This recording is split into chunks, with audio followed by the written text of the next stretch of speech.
Hello there folks, welcome to a Slice&Dice video. Today we've got a review of our Table 1 of our LQ in Nottingham in the Dice Cup. This was at the end of Swiss, so we've got Alfie on the left versus Dan on the right. Alfie's piloting Knights, and Dan is on Wall 7, or Gigawall if you like. We thought we'd try and get a game out. Always good to get some content, and yeah, this is a pretty good one, but I will forewarn. I know Alfie said he wasn't very happy with his performance here, so I'll give a little apology for him, I guess. Yeah. So Dan going into Aria, get his Wall 7 set up, and we'll see what Alfie's turn 1 looks like. Straight into Gawain, makes sense. Discards Lena and Clive. Gets his Corilla. Seems like a reasonable play. I always think this matchup, 7-Wall versus Knights, is very interesting because they're both quite aggressive decks, and if Knights can go quick enough, it can overwhelm 7-Wall before it gets going. However, I will say going first is an advantage, and Dan has had that advantage this game. So we search out the Steiner and the Corilla. Looks like Alfie's costing out his play. Another nice thing about this game is I think both players played it with pretty good pace. So there we go. 8 CP for a Ramsar. He loses the game if he gets outmatted. But he does not. Corilla hitting Charlotte is a good hit. Deleter. No Laswell, which would be obviously the best, but Charlotte Deleter is not bad at all.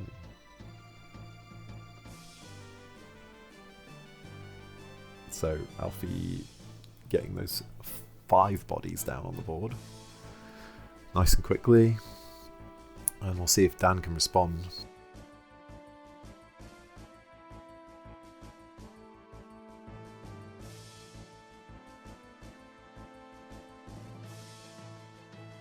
And Dan decides on his discards, drops his 7-Wall straight into the Axe Star. There we go, that's what he needs.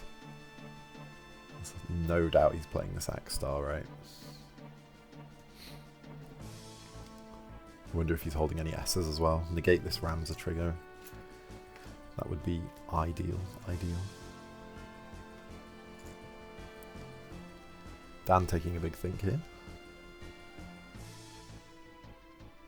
Goes for the Axe Star. Now if this board can be outed elegantly, you do feel like the rebuild on Knights will be tough.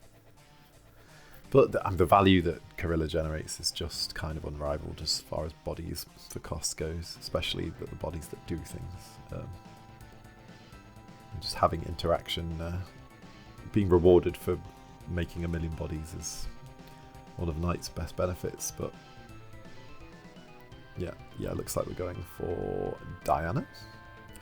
Kind of like, reminds me of LB Kuja, this card. Get to just keep something tapped down. Very good in the Seymour meta, of course. Yeah, Alfie's responding to the 3 drops entering. Wants to try and kill the Axe Star. Which is an interesting choice, because obviously... Oh, I think Dan should have taken a damage there.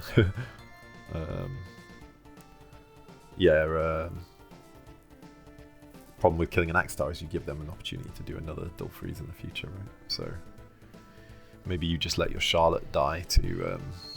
I guess it's dying anyway. Maybe you just allow a Knight to die the next turn, or play something to deal with the Axe Star's damage trigger. It's tough choices. I don't.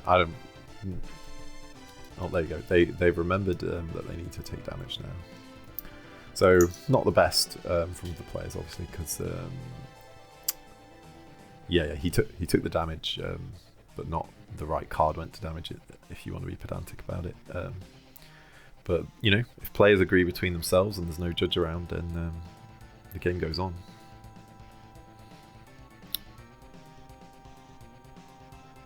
Yes. So Alphano can get anything, so he could just go and get another Axe Star now if he really wants, which Could be tough. Could be tough. Yeah, I do. Well, Axstar's always a tough one because if you don't kill him, you're getting your forwards killed slowly. If you do, you're giving them another chance to still freeze. So if you've got a board non-3 drops, it's pretty horrible.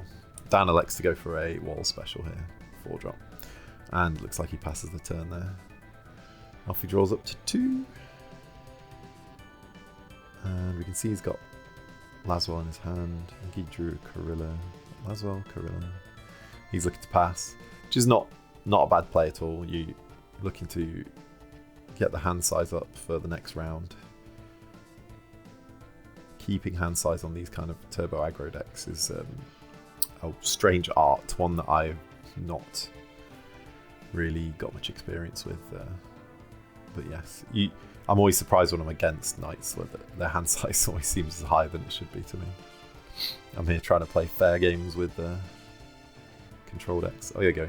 Tyvas. Discards for Tyvas. Does discard a 4-wall. Must have been maybe his only fire source. Grabs an Axstar. So here we go. Freeze the board again. So you do wonder how the game would go if Axstar wasn't the target to kill with the Ramza trigger. Got many more turns before these 4 Knights are ready again. Yeah. But Dan buying himself another turn.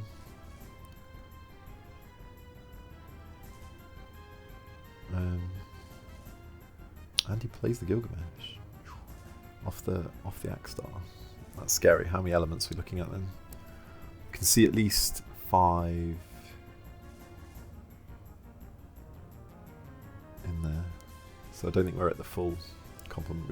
I don't think we've seen a light card go into Dan's break zone.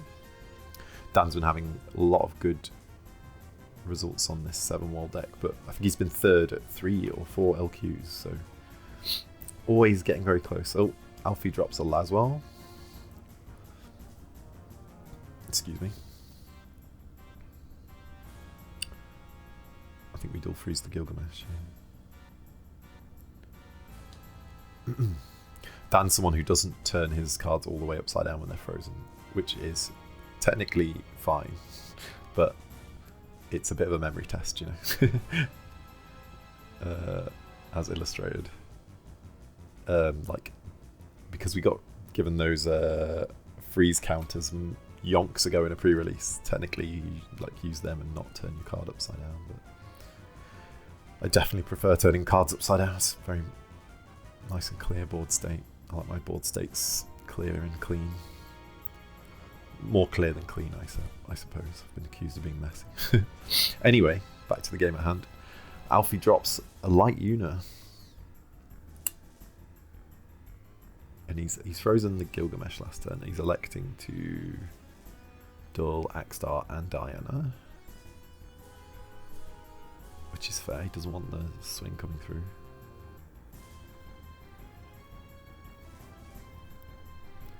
Alphano through for damage. So you can see these Axstars have really made a great difference for the damage on board.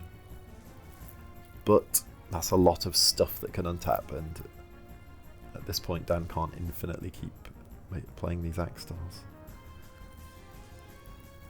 He just goes for 1 freeze on Surges. LB Surges.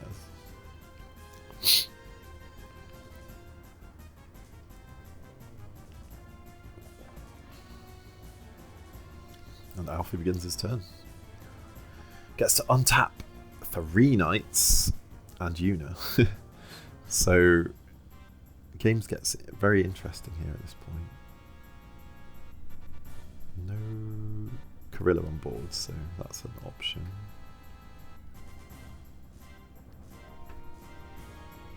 That's another thing that I don't necessarily try and kill when I'm playing is Corillas, because this is what happens. You just vomit forwards out. Okay, so Greg gets frozen. Ooh. So far we've hit Charlotte. Oh, and a Beatrix. There you go, we've got our hits. And he does go for those 2. No S abilities coming through from Dan here to stop these freezes. Axstar and Diana get frozen here. Knights suddenly, they've woken up and they're holding down the Axstar. The script's flipping in a way. And now Alfie's pondering. Are we going to use this ram as a trigger to kill something?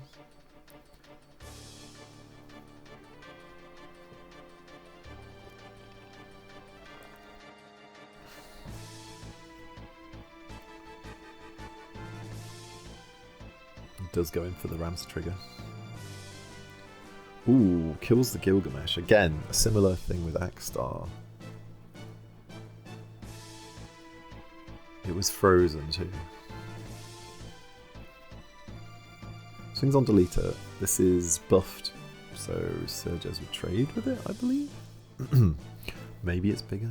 I know that Beatrix can get a lot of triggers there, so forgive me if I'm ignorant. Dan draws up. So, don't think we've got a light card in the break zone. So, the best play could be Gilgamesh and discard a 7-wall for the light in the break zone. That would be a premium play. We do get the Gilgamesh. Oof, this is scary now. 2 cards in hand.